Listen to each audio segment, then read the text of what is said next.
नृपति San संपति सचिव सुत कलत्र परिवार, करत सबन को स्वप्न सम नमो काल करतार।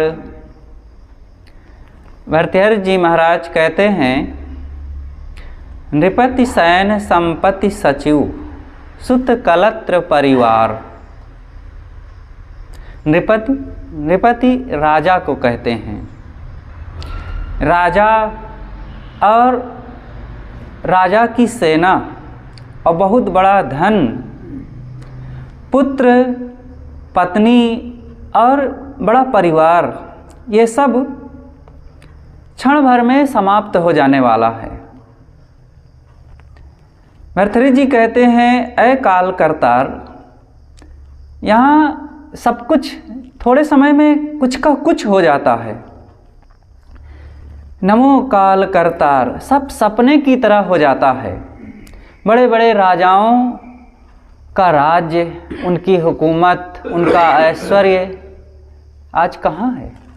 कुछ देखने को नहीं मिलता। कहीं कहीं किला के कुछ अवशेष खंडहर मिलते हैं। राजस्थान में जाओ तो कहीं कहीं राजाओं के कुछ चिन्ह मिलते हैं, और जिनकी बड़ी बड़ी सेना, बड़ा बड़ा ऐश्वर्य, हुकूमत, धन रहता था, वह भी नहीं पता चलता। और जिनके बहुत पुत्र थे, परिवार था, वह भी आज देखने को नहीं मिलता। सब स्वप्न के समान हो जाता है, और जो आज बहुत कुछ ऐश्वर्यपूर्ण लगता था, कल वही खो जाता है। इस संसार के चक्र में काल चक्र सबको पीस डालता है। पहले के बड़े बड़े रजवाड़े या आज के इस जमाने के कहें मंत्री, प्रधानमंत्री या और छोटे छोटे स्तर को देख लो, कितने नेता और मंत्रियों के आज कुछ पता नहीं चलता है। और जिनका पता चलता है वे लोग कितने अपने अपने घरों में सुप्त जैसे पड़े हैं, और कितने लोग तो उनका नाम नहीं कोई लेने वाला है। कुछ भी हो जाए, धनियों की बात देख लो, कोई बहुत धनी है और बहुत बड़ा काम करता था, चारों तरफ उनकी फैक्ट्रियां, कल कारखाने, चीज़ें फैली हुई थी, सब धीरे से समाप्त हो जाता है। गुरुदेव जी के साथ कलकत्ता में जाया करते थे। जहाँ निवास होता था वहीं पर एक फैक्ट्री थी, लेकिन उस फैक्ट्री के चालू हालत में नहीं देखे हम, अब थोड़े दिन पहले ही बंद हुई थी, और सब खंडहर जैसे पड़ा था और सब एकदम खराब। अब आज वहाँ कुछ भी नहीं है, सब बिक गया, नष्ट हो गया, और बहुत बड़ी फैक्ट्री थी। कुछ दिन के पहले की बात बताते थे संत जन गुरुदेव जी की, यहाँ जब चलती थी तो इतना कार्बन उड़ता था कि आकर के रस्सियों में, दिन में कपड़ा फैलाना मुश्किल हो जाता था, रात भर में रस्सी में पोंछो तो एकदम कालिख पुत जाती थी, सब खत्म। तो यहाँ सब सपना होता जा रहा है। अपने बचपन पर ही दृष्टि डालें तो पता चल जाएगा। कितने नहीं पैदा हुए थे, आके पैदा होके जवान होके वो बाल बच्चे वाले हो गए, और जो अपने साथ हुए थे वो भी आज बूढ़े हो गए, कितने खत्म हो गए, चले गए, सब समाप्त। जो जन्मे हम संग उतौ सब स्वर्ग सिधारे, जो खेले हम संग काल तिनहु कह मारे। हम हूँ जर जर देह निकट ही दिसत मरिबो, जैसे सरिता तीर वृक्ष को तुच्छ उखरिबो। अजहू नहीं छाड़त मोह मन, उमग उमग उर्झो रहत, ऐसे अचेत के संग सो न्याय जगत दुख को सहत। भर्तृहरि जी कहते हैं जो लोग हमारे साथ जन्मे थे, मतलब हम उम्र के थे जो लोग, बहुत लोग उसमें से ख़त्म हो गए, मर गए। जो लोग हमारे साथ खेले थे उनमें से भी बहुत चले गए, और जो हैं उनका आज पता नहीं चलता है, कभी देखने को नहीं मिलते हैं। जो हमारे साथ पढ़े लिखे थे और बड़ी मित्रता थी, उनके साथ बैठते हंसते बोलते और खाते खिलाते थे, घूमते टहलते थे, आज वे लोग भी नहीं मिलते हैं। कभी कोई मिला तो मिला, जमाना ही बदल गया और सबका बदल जाता है। ये 10-20 साल में पूरी वर्तमान की परिस्थितियां ही बदल जाती हैं। हमहू जर्जर देह निकट ही दी सत मरिबो। हमारा भी शरीर अब बूढ़ा हो चला है, अंग कमजोर होने लगे, शरीर शिथिल हो रहा है, और वो अवस्थाएं तो बदल ही गई। अब निकट ही दी सत मरिबो, मृत्यु के दिन निकट दिखने लगे हैं। आंखों में चश्मा चढ़ गया है, कान से सुनाई कम पड़ रहा है, शरीर अब रुखड़ा होने लग गया है, बाल उजले हो गए हैं। अब और क्या पहचान चाहिए, और कौन सी निशानी चाहिए मौत की? ये तो है।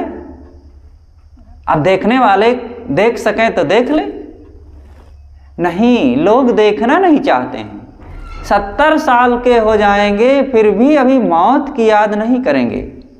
उनको अभी कामना रहती है, लोग तो 90 साल 100 साल 125 साल तक जीते रहते हैं, हम तो अभी 17 के हुए हैं।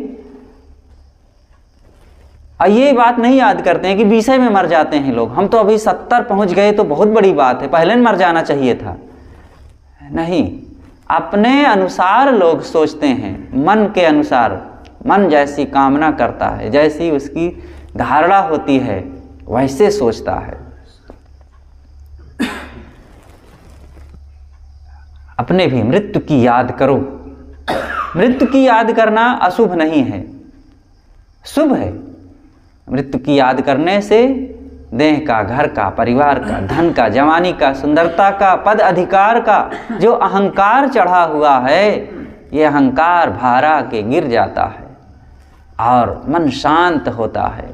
सद्कर्मों की तरफ अंदर में प्रेरणा जगती है कि ये करना चाहिए। दोष दुर्गुणों से ऊपर उठता है, मोह लोभ क्रोध फिर छूटने लगते हैं। मृत्यु बहुत प्यारी चीज़ है, अब वो आना है, जो होना है आजकल में उसको पहले से देखो। और चीज़ों में संदेह है, घर धन रुपया पैसा, बाल बच्चे, पत्नी पति, नौकरी मिले कि ना मिले कह नहीं सकते, लेकिन क्या इस बात में भी कोई संदेह है कि मौत मिलेगी कि नहीं मिलेगी? कोई संदेह है? नहीं संदेह है, बिल्कुल नहीं, पक्का है, अटल सत्य है, ये होना ही है। मृत्यु एक दिन आएगी, इसलिए मृत्यु के आने के पूर्व ही हम मृत्यु को देखें। मृत्यु शर्मा जाएगी, लजा जाएगी, अरे क्या इसके पास चलूं। और वो जो भयावह लगती है, इतनी प्यारी लगेगी, आएगी तो जरूर, लेकिन वैसे आएगी जैसे कोई दौरे से राजा साहब आए हुए हों तो उसके सेवक लोग उसके कपड़े को उतारते हों, उसके सामान को उधर रखते हों। तो ऐसे एक ज्ञानी को मृत्यु आती है तो बड़ा उसका सत्कार करती है और कोई उसको क्लेश नहीं। उसको लगता है कि अब ये शरीर की भी झंझट छूट रही है। गीता में वही बात आई है ना, यज्ञांत स्नान, अवभृत हो गया उसका। जैसे कि यज्ञ करने वाला व्यक्ति, जब पहले यज्ञ होते थे तो उन यज्ञों में बड़ी बड़ी विडंबनाएं होती थी, कहीं बलि चढ़ाते थे, जानवर मारे जाते थे, बड़ा बड़ा कर्मकांड होता था, अशुद्धि होती थी। तो यज्ञ हो जाए और फिर जजमान स्नान कर लेता था तो शुद्ध हो गया। वैसे ही हम लोगों की बात है, जब तक जीवन है चाहे जितना साधना संयम त्याग वैराग से जियो, कुछ झंझट लगी रहती है। देह की झंझट, गुजर की, निर्वाह की, ठंडी गर्मी की, मक्खी मच्छर की झंझट तो है ही।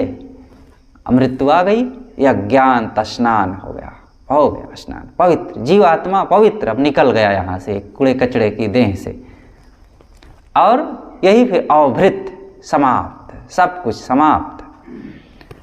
और मुसाफिर ये यहाँ बैठा हुआ था, चला गया अपने देश में, अपने आप में। तो हमारी देह भी अब जा रही है, वैसे ही जा रही है जैसे सरिता तीर वृक्ष को तुच्छ उखरिबो। जैसे सरिता के किनारे, नदी के तट पर खड़ा हुआ वृक्ष है। नदी अपने पानी के थपेड़ों से उस पेड़ के जड़ों को खोखली कर रही है, मिट्टी को काट रही है, और वह पेड़ अब गिरा कि तब गिरा लगा हुआ है। ऐसे ही हमारा जीवन है। अब बुढ़ापा आ ही रहा है, आ ही गया है, शरीर में सारा परिवर्तन हो ही गया है। तो बस नदी के किनारे खड़े हुए वृक्ष की भांति हमारा जीवन है। इसलिए बस अब देखो इस जीवन के अंतिम क्षण को, और मन से निर्भय बनो, और सारे मोह को, सारे अहंकार को छोड़ करके ज्ञान में मन को लगाओ। और कुछ साथ में रहेगा नहीं, सब जहाँ का तहाँ यहाँ पर छूट जाएगा। इसलिए जैसे सरिता तीर वृक्ष को तुच्छ उखरिबो, अजहू नहीं छाड़त मोह मन, उमग उमग उर्झो रहत। ये मन हमारा मोह आज भी नहीं छोड़ रहा है, अब बार बार इन भोगों को, दृश्यों को देख करके इन्हीं में सुख की कल्पना करता है। उमग उमग उर्झो रहत, इसी में बार बार सुख खोजता है। ऐसे अचेत के संग सो न्याय जगत दुख को सहत। ऐसे ये मूढ़ मन असावधान हो करके इन्हीं विषयों में सुख खोज रहा है। ऐसे अचेत के संग सो, इस असावधान मन के साथ में रह करके कहाँ सुख मिलेगा बाहर। इसलिए सब तरफ से मन को निष्प्रय करें। बहुत रहत जेहि धाम तहाँ कही को राखत, एक रहत जेहि ठौर तहाँ बहुतक अभिलाषत। फेर ये कहूँ नाहि करी तहाँ राज दुराजी, काले के संग काल रची चौपड़ की बाजी। दिन रात उभय पासा लिए, यह विधि सो क्रीड़ा करत। सब प्राणी सोवत मोह में, मिलत चलत बिछुड़त मरत। बड़ा मार्मिक वचन है। भर्तृहरि जी कहते हैं, बहुत रहत जहि धाम तहाँ एक ही को राखत। जिन घरों में पहले बहुत लोग रहते थे, पिता पुत्र, बेटा बेटियां और बहुएं, भाई भतीजे, बहुत लोग, जिस घर में बहुत लोग रहते थे, और समय का प्रवाह ऐसा आया कि सब उसमें से चले गए, एक बचा।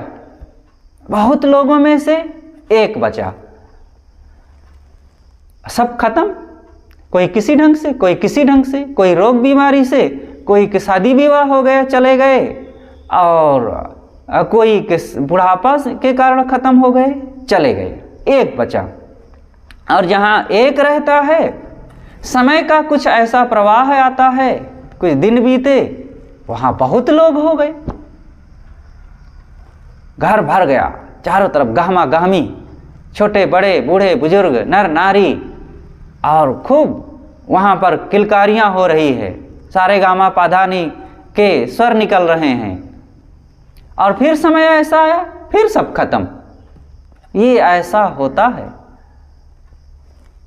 जब भारत पाकिस्तान का बंटवारा हुआ था, पूरे देश में बहुत द्वंद्व था, बड़ी हलचल थी। कितने लोग यहाँ से वहाँ भागे और कितने हिंदू वहाँ से यहाँ आए, कितनों का घर छिन गया, धन छिन गया, बाल बच्चे मर गए।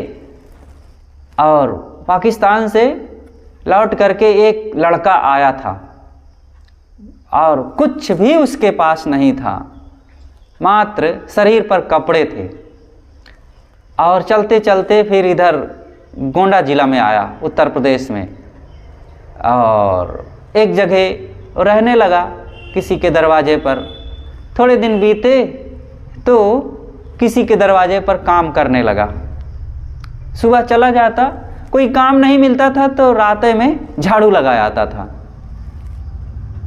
कई दिन बीते तो जिसकी दुकान थी वो एक दिन पता लगाया कि कौन झाड़ू लगाता है। रात में ही आया, देखा तो एक लड़का झाड़ू लगा रहा है। कहा, बेटा तुम झाड़ू क्यों लगा रहे हो? कहा, कुछ काम नहीं है तो सोचा काम कर दूं। तो क्या काम करना चाहोगे? कि हाँ, काम मिले तो क्यों ना करूं। तो कहा, हमारी दुकान पर काम करो। क्या लोगे? कहें, भोजन चाहिए और कुछ ज़रूरत नहीं है। तो कहें, ठीक है, हम तुम्हें भोजन देंगे और तुम काम करो। तो भोजन, कपड़ा, निवास सब देने लगा और काम करने लगा। थोड़े दिनों में कुछ चीज़, रुपया भी देने लगा। तो दुकान उनकी खूब बढ़ गई और ये भी कमाते कमाते फिर इनके पास कुछ हो गया तो अलग छोटी सी एक दुकान कर लिए पंचर बनाने की। पंचर बनाए, फिर और बढ़ गया तो और दुकान कर लिए, फिर और बढ़ गया तो बड़ी दुकान कर लिए। फिर थोड़े दिनों में 4-6 साल बीते, 10 साल ज़्यादा से ज़्यादा, शादी कर लिया और फिर बाल बच्चे हो गए, भरा पूरा परिवार उसके हो गए। फिर गाड़ी खरीद लिए, ट्रक खरीदे, भट्ठा खुलवा लिए। अब क्या क्या हुआ थोड़े दिनों में सब। और फिर देखे उनको, वो बूढ़े हो गए थे तब, और धाए धाए करते, भाग दौड़ में लगे रहते। गुरुजी से मिलते, गुरुजी समझाते कि ये देखो, जिस परिस्थिति को देखे हो कभी उसकी भी याद रखना। ये बढ़ गया तो इसी में बहुत मोह न करना। लेकिन बढ़ने का इतना खुशी और इतना अहम और इतना मोह रहा कि धीरे धीरे इतना उसी में डूबे, बाल बच्चों से लड़े झगड़े और आसक्त हुए सब धन घर में, एक दिन मर गए। यही होता है। सावधान ना रहो तो यही माया कभी व्यक्ति को ऐसे नचाती है। माया की जरूरत है लेकिन उससे सावधान रहें, नहीं तो वही नचा डालती है और मार डालती है। तो जहाँ एक रहता है वहाँ पर बहुत हो गए, और जहाँ बहुत हैं वहाँ थोड़े दिनों में फिर सब खत्म हो जाते हैं। आज उनका कुछ भी नहीं दिख रहा है। अब बहुत दिनों से अब जाना हमारा ही नहीं हुआ, 20-22 साल हो गए वहाँ जाना नहीं हुआ। क्या हाल होगा, कोई जाएंगे तो शायद वो दृश्य भी नहीं समझ में आएगा। लेकिन ऐसा ही होता है। जिन गाँवों में आज 20 साल गए थे पहले, आज वहाँ देखते हैं तो गलियों में बदलाव हो गया, घरों में तो बदलाव हो ही गया, लोग तो बहुत पहचान में नहीं आ रहे हैं। बाल बच्चे जो रहे छोटे छोटे, आज वो बूढ़े हो गए, रुखड़े हो गए। ऐसा होता है।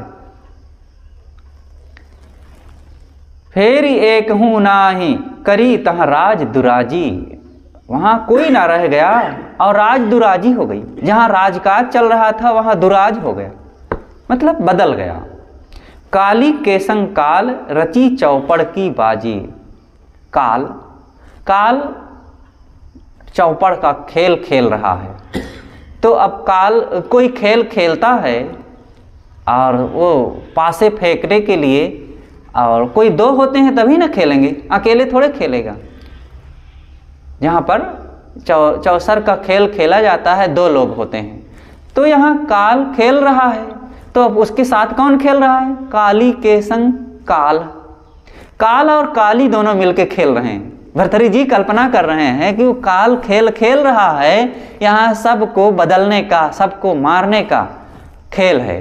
तो उसके साथ कौन है? काली, मतलब समय और काल, ये दोनों मिलकर के, परिस्थितियां और काल, ये दोनों मिलकर के सबके जीवन को बदल रहे हैं। परिस्थितियां काली है और काल, समय का बदलाव, ये काल है। और ये दोनों मिलकर के खेल खेल रहे हैं। तो कौन से पासे फेंके जा रहे हैं और समय कैसे बीत रहा है? रात और दिन का समय बीत रहा है और प्राणियों की गोटी डाल रहा है। वो काल जो है, जो पासे फेंक रहा है, ताश, वो शतरंज क्या कहते हैं उसको खेलने को?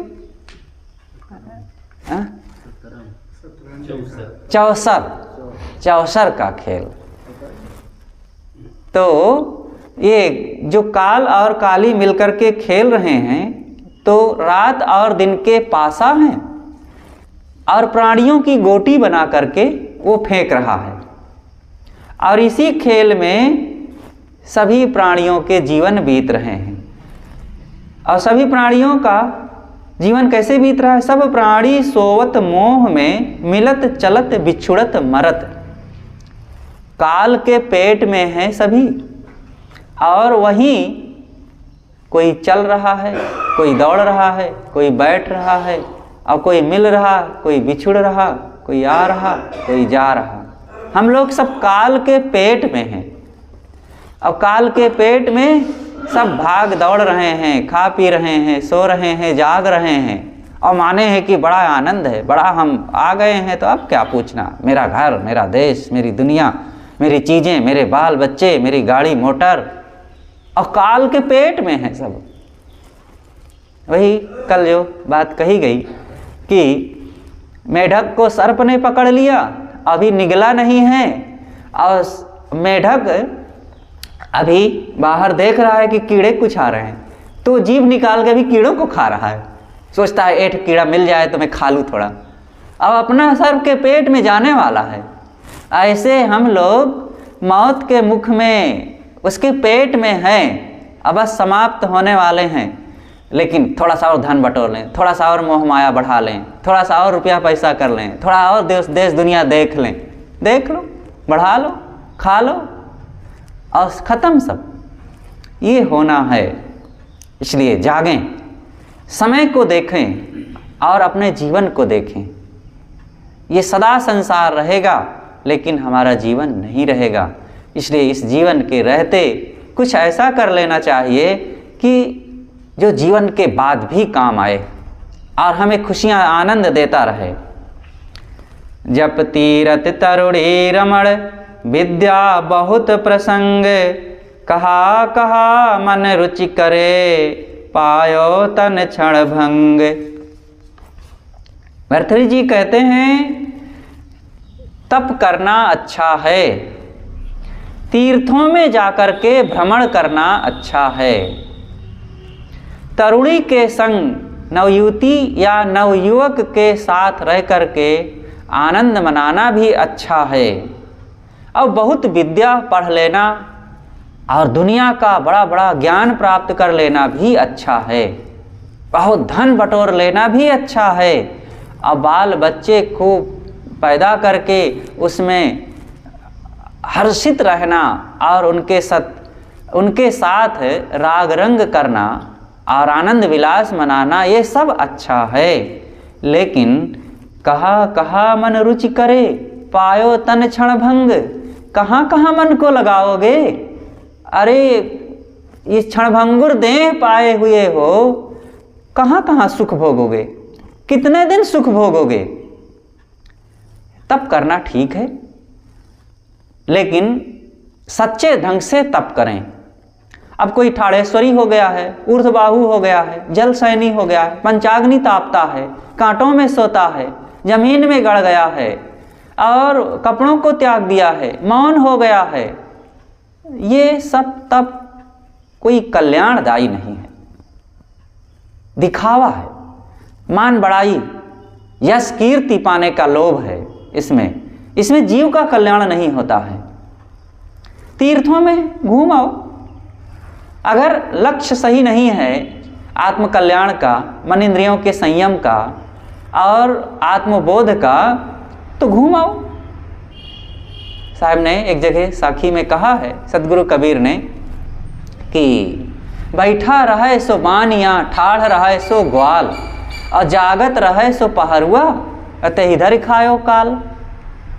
बैठा रहे सो बानिया, जो बैठा रहे वो बनिया है। तो बैठा कौन रहता है? बैठ करके तपस्या कर रहे हैं। साहब कहते हैं क्या कर रहे हैं? बनिया गिरी कर रहे हैं। जैसे बनिया ग्राहकों को देखता रहता है, वैसे बैठ के तपस्या कर रहे हैं। लोग आवें, हमें चढ़ावें, हमें बड़ा कहें और हमें सिद्ध बाबा कहें, तो बनिया गिरी है। इसमें कोई आत्मकल्याण तो नहीं हो रहा है। ठाढ़ रहे सो ग्वाल, जैसे ग्वाला खड़ा रहता है और इधर से उधर दौड़ता रहता है, वैसे ये तीर्थ यात्री लोग इधर से उधर घूम रहे हैं ग्वाला की तरह, और जहाँ तहाँ धाम खोज रहे हैं, बाबा को खोज रहे हैं, और वहाँ हमें रिद्धि सिद्धि मिल जाएगी, ये हो जाएगा, वो हो जाएगा। तो ठाढ़ रहे सो ग्वाल, ये ग्वाला की तरह हैं, इधर उधर घूम रहे हैं। जागत रहे सो पहरुआ, साहब कहते हैं जो जागता रहे वो पहरेदारी कर रहा है। तो पहरेदारी कौन कर रहा है? कोई देवी जागरण कर रहा है, कोई मंदिर में कथा कीर्तन कर रहा है, रात रात भर देवी के गीत गा रहे हैं। अभी देखो नवरात बीत गई है, क्या कर रहे थे? पहरेदारी कर रहे थे। देवी जागरण और कथा कीर्तन, नाच गान करके, हल्ला गुल्ला करके रात रात भर कीर्तन कर रहे हैं। हरे रामा हरे कृष्णा, रामायण का पाठ चल रहा है। साहब कहते हैं ये कौन है? ये हैं पहरेदार लोग, बस। और सबको काल एक साथ झपट्टा में, एक ही झपट्टा में खा लिया। ते इधर ही खायो काल। काल का मतलब वासनाओं से कोई बचा नहीं, इससे किसी का कल्याण नहीं हुआ। इसलिए सच्चे ढंग से हम काम करें तो तप करना अच्छा है, तीर्थों में जाना अच्छा है, तरुणी के संग रहना, या ये तो सब माया मोह और अपने मन को विषयों में डुबा करके और पतन की ओर जाना है। और क्या है? बहुत विद्या पढ़ना भी क्या हुआ? बहुत पढ़ लिए, पढ़े गुने क्या कीजिए मन बौरा हो, अंत बिलैया खाए समुझ मन बौरा हो। बहुत पढ़ लिख लिए, लेकिन माया रूपी बिल्ली अंतिम में झपट के खा गई, अचे चे करके रह गए। माया रूपी बिल्ली का मतलब बहुत पढ़े लिखे, लेकिन वही वासना, वही लोभ मोह, वही काम क्रोध, वही विषयासक्ति, सांसारिकता। तो बहुत पढ़े तो क्या हुआ?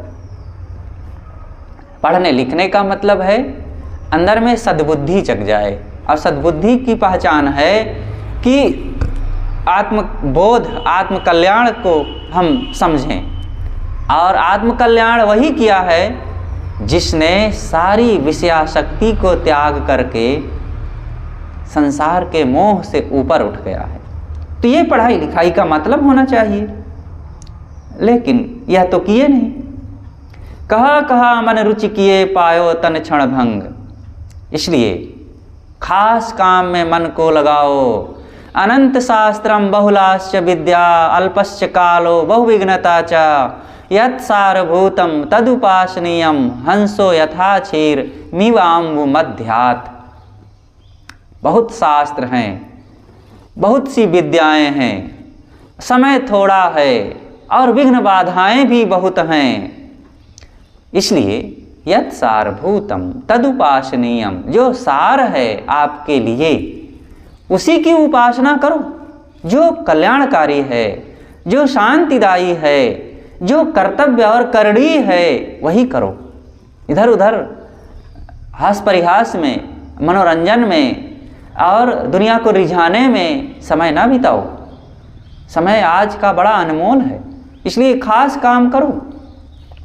हंसो यथा क्षीर मीवाम्बु मध्यात्। जैसे हंस नीर और क्षीर में से नीर को छोड़ करके क्षीर ग्रहण करता है, दूध पानी में से पानी को छोड़कर दूध को ले लेता है, वैसे ही आपके लिए, हमारे लिए कल्याण कार्य ही करणी है, उपासनीय है, वही सदकर्तव्य है। इसलिए सही काम करें।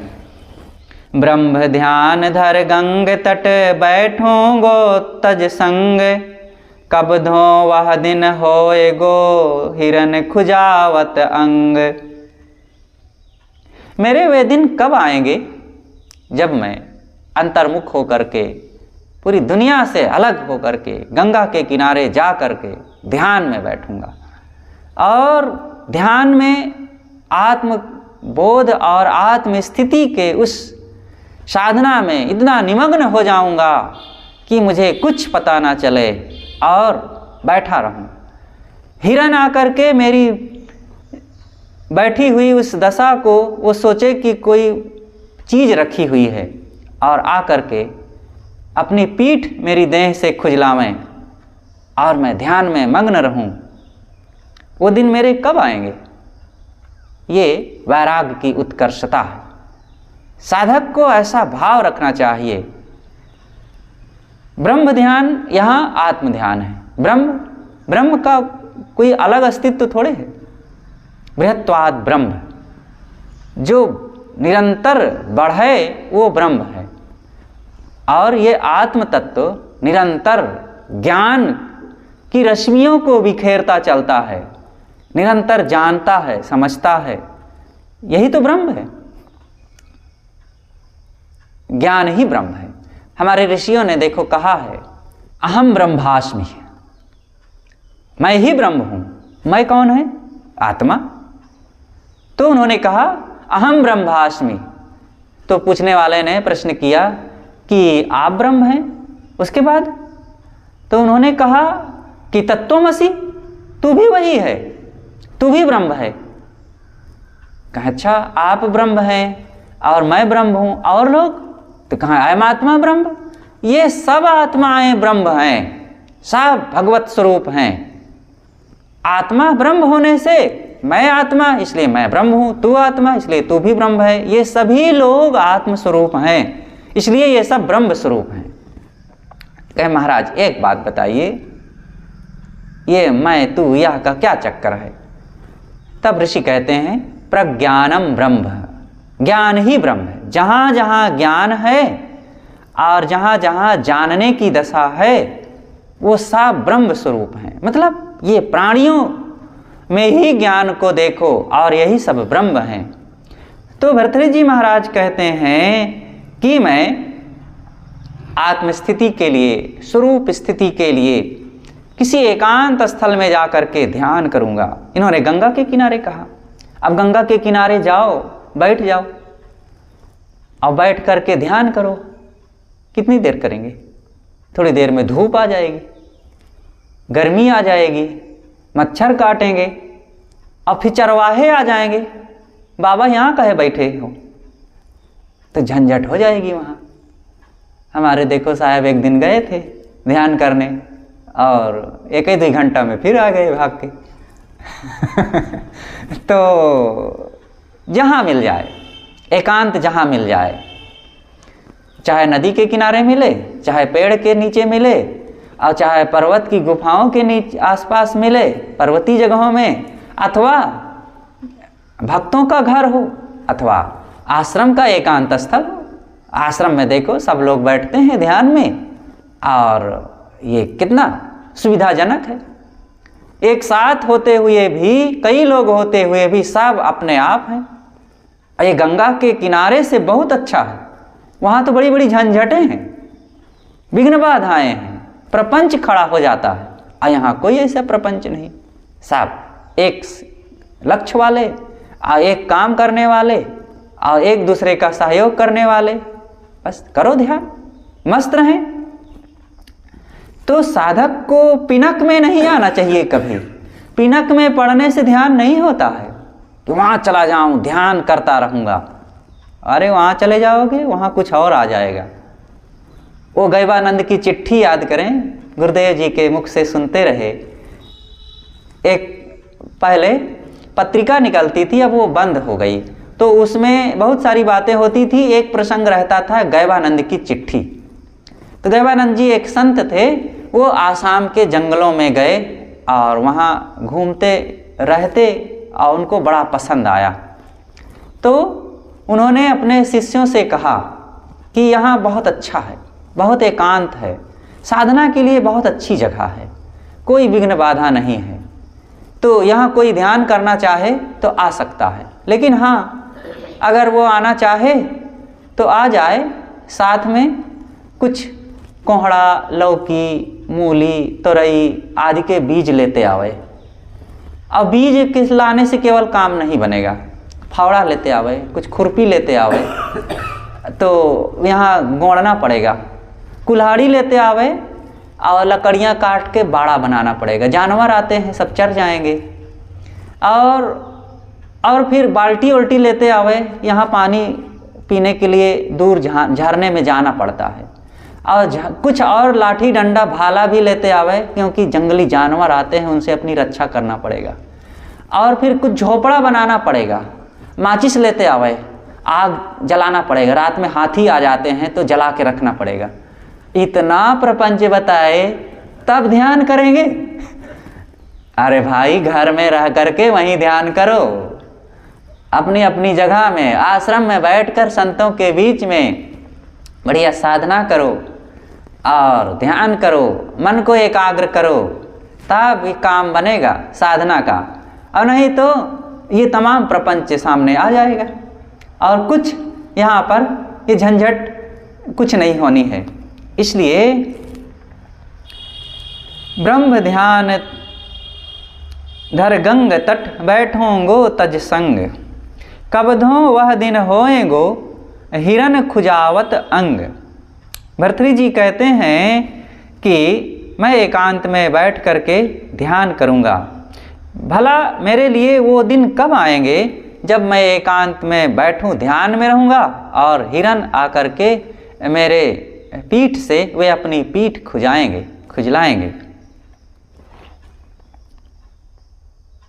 तो ये तो पीठ खुजलाने के लिए कोई हिरन आएंगे तो अतिशयोक्ति है। मतलब मैं इतना एकांत होकर के अपने कल्याण का काम करूँगा और खूब निश्चिंत निर्द्वंद रहूँगा। ज्यों तृष्णा सो शीत थल तहाँ मुदित आसुयुत नयन, कब रटिहों तट गंग के शिव शिव आरत बैन।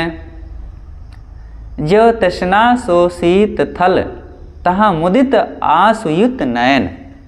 ज्यों तृष्णा, ज्यों तृष्णा का अर्थ होता है चांदनी रात।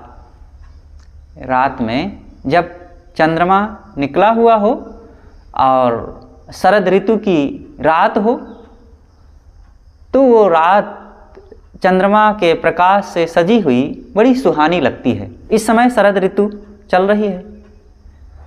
भर्तृहरि जी कहते हैं कि चांदनी रात हो और ऐसी मनोरम स्थिति में मन में विरह भाव रख करके कल्याण की कामना करते हुए मेरे वो दिन कब आएंगे, कब मैं सब तरफ से अपने को समेट करके भजन करूँगा, आँखों में आंसू आ जाएं मेरे, कब मेरा मन शांत होगा, कब मैं स्वस्थ रहूँगा, कब मैं सारी इच्छाओं को मिटा करके रात दिन आत्मचिंतन में लगा रहूँगा।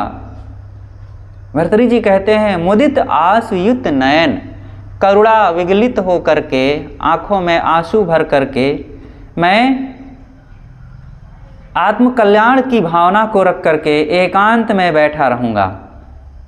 कब रटिहों तट गंग के शिव शिव आरत बैन।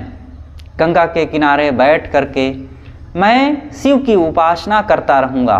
आरत बैन, आर्त होकर, दुखी होकर, करुणा विगलित होकर के, मन में दुख ये भाव ला करके कब मैं संसार के दुखों से पूरी तरह से छूट करके स्वरूप में निमग्न रहूँगा। यहाँ पर भर्तृहरि जी शैव थे, इसलिए शिव की उपासना के लिए ये बात कह रहे हैं।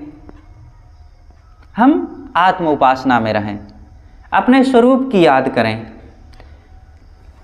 आत्मलीनता ही शिव भजन है और यही ब्रह्मलीनता है। तो कब रटिहों तटगंग के शिव शिव आरत बैन, ये एक उत्तम जिज्ञासु मुमुक्षु का उद्गार है। हमें भी अपने मन में ऐसा सोचना चाहिए, इतनी अंतर्मुखता होनी चाहिए, इतनी जागरूकता होनी चाहिए, कल्याण से इतना प्रेम होना चाहिए कि अपने मन में ऐसा भाव स्वाभाविक बना रहे। ऐसा कहाँ बन पाता है? बस विषयों की याद करते हैं, ऐसा खाने के लिए, ऐसा पीने के लिए, ऐसा देखने के लिए, संसार के लिए हमारे मन में ये भाव उठता रहता है, चीज़ों के लिए। हम अपने आप को देखें, सब तरफ से आत्मोन्मुख बने। दुनिया से विरत होना ये बहुत ज़रूरी है। जब तक हम विरत नहीं होएंगे, राग रंग से मन को हटाएंगे नहीं, तब तक कैसे हम साधना का काम कर सकेंगे। आत्म उपासना संसार में सर्वोच्च उपासना है। आत्म ज्ञान बिना नर भटके, कोई मथुरा कोई काशी। सब कोई जानते हैं, आत्म ज्ञान बिना नर भटके, कोई मथुरा कोई काशी। आत्मज्ञान के बिना संसार में काशी, मथुरा, प्रयाग और बद्रीनाथ, केदारनाथ, हरिद्वार, ऋषिकेश और द्वारिका और कन्याकुमारी और कहाँ कहाँ कौन कौन क्या क्या नहीं देखे और संसार का भटकाव में पड़े हुए हैं।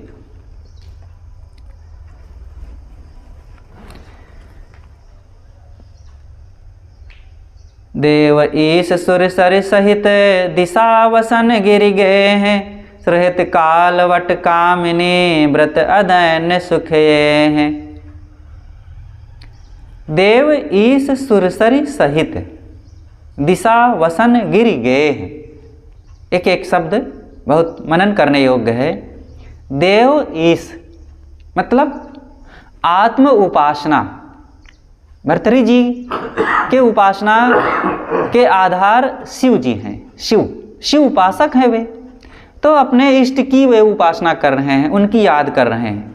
लेकिन हम साधकों को अपने आप की याद करना चाहिए। आत्म उपासना ही हमारे केंद्र में है। चैतन्य सत्ता जो सबके अंदर में बैठा हुआ है, तो उसी के लिए भर्तृहरि जी कहते हैं कि मैं स्वरूप स्थिति के लिए, आत्म स्थिति के लिए मैं निमग्न रहूं।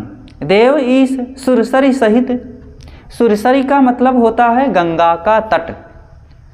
मैं आत्म उपासना और ध्यान साधना के लिए गंगा के तट पर बैठ करके एकांत में साधना करूंगा, गंगा के तट पर। अब गंगा के तट पर ही कोई साधना करे तबे साधना होगी, एक कहने का भाव है भर्तृहरि जी के। देखो कुछ तो कहना पड़ेगा, लेकिन शब्दों के मोह में नहीं पड़ना चाहिए। विवेक पूर्वक हम वर्तमान में परिस्थिति को देखें, और नहीं तो झंझट में पड़ जाएंगे। तथागत बुद्ध अपने एक शिष्य के साथ जा रहे थे, तो चलते चलते रास्ते में एक बड़ा सा सुंदर उपवन मिला, और जो शिष्य था आनंद नहीं थे, कोई और था।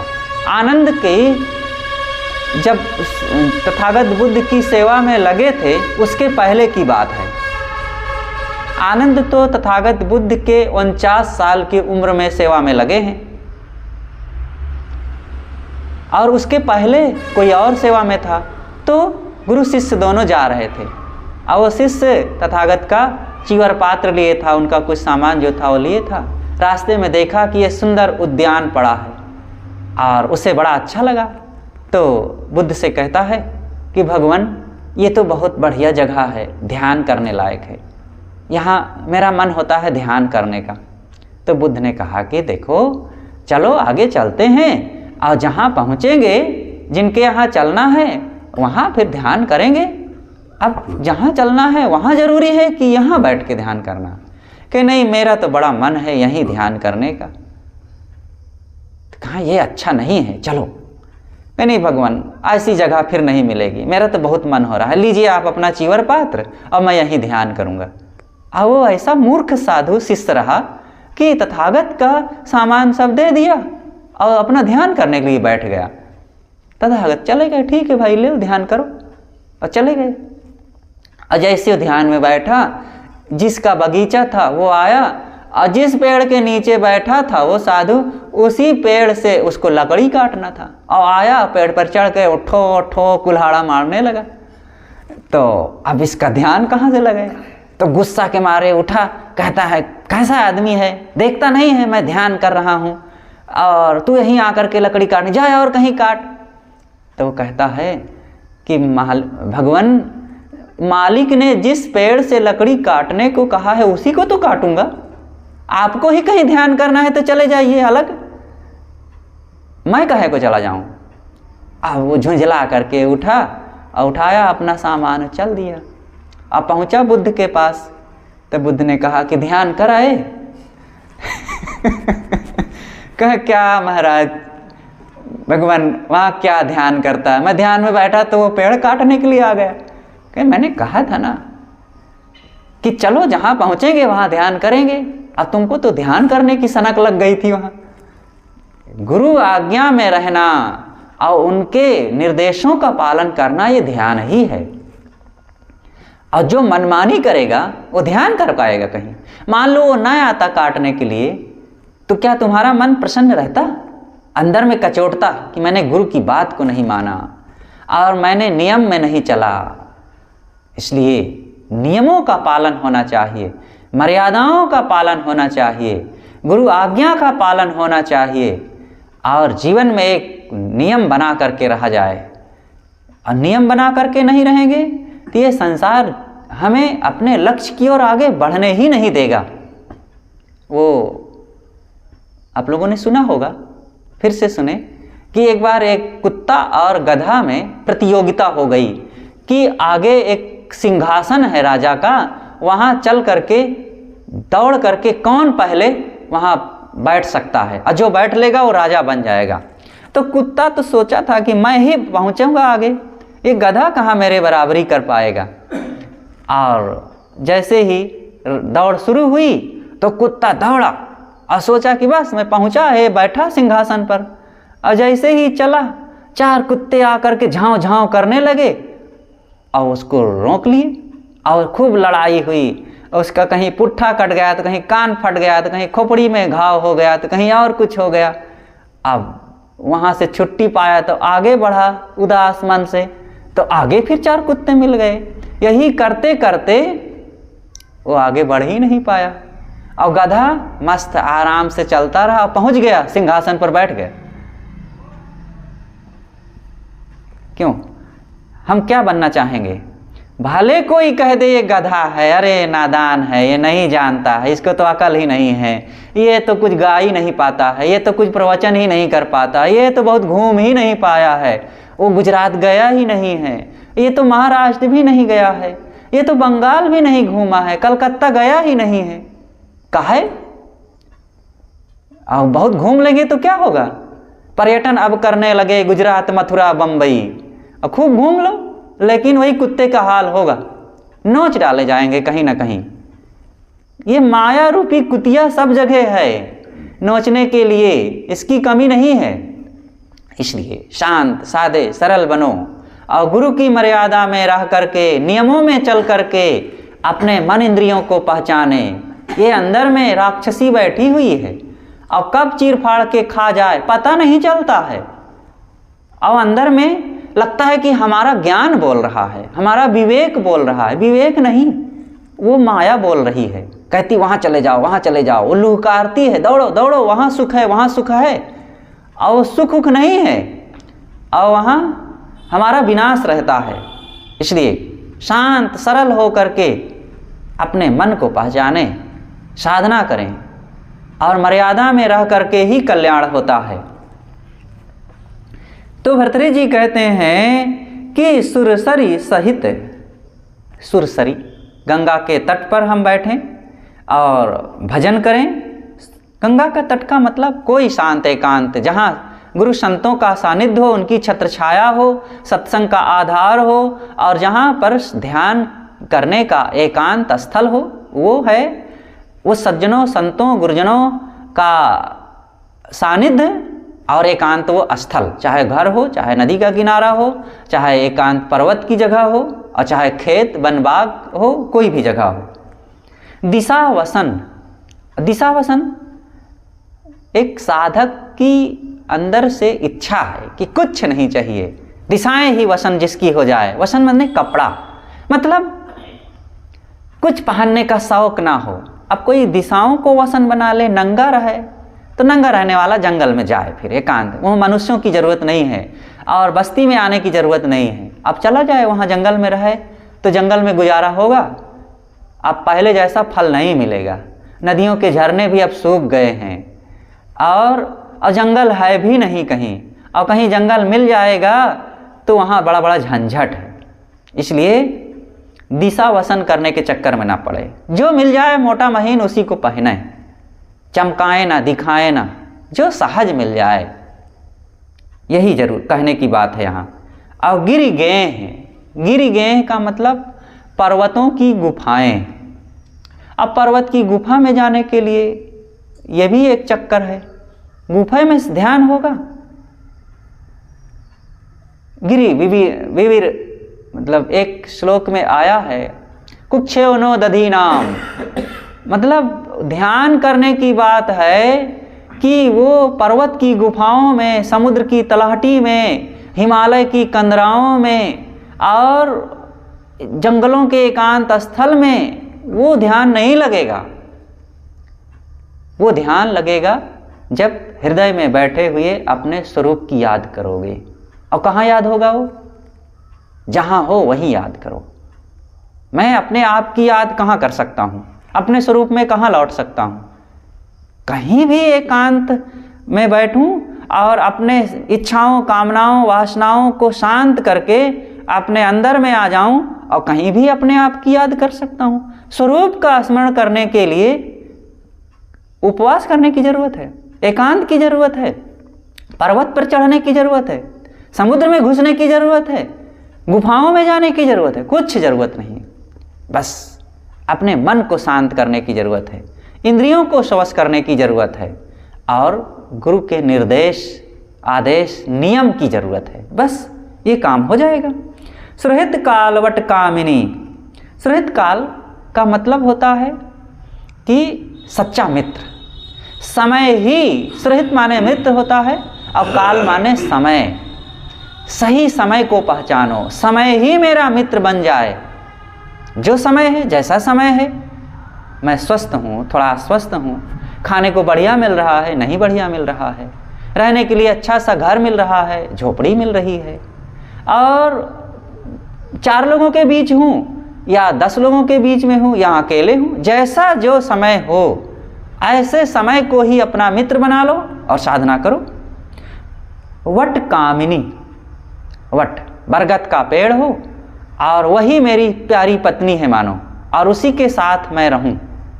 अब बरगद का पेड़ मिले, चाहे आम का पेड़ मिले, और चाहे महुआ का पेड़ मिले, और चाहे मकान की छत मिल जाए, केवल बरगद के पेड़ के साथ उसी के नीचे रहना उचित है ऐसी बात नहीं। कोई एकांत स्थल हो। व्रत अध्ययन, हाँ ये एक चीज होनी चाहिए हमारे जीवन में, अदयन्यता का व्रत हो, दीनता ना हो। अब कहीं हम रह रहे हों, दीन बन करके रहना हो, लाचार बन करके किसी की गुलामी करते रहना हो, न साधना न सत्संग न अध्ययन न मनन और न बोध न विचार का कुछ लाभ मिल रहा है, लेकिन एक टुकड़ा के लिए किसी की गुलामी करते बीते, ये तो अच्छी बात नहीं है। अध्ययन हो, स्वस्थता हो, स्वतंत्रता हो।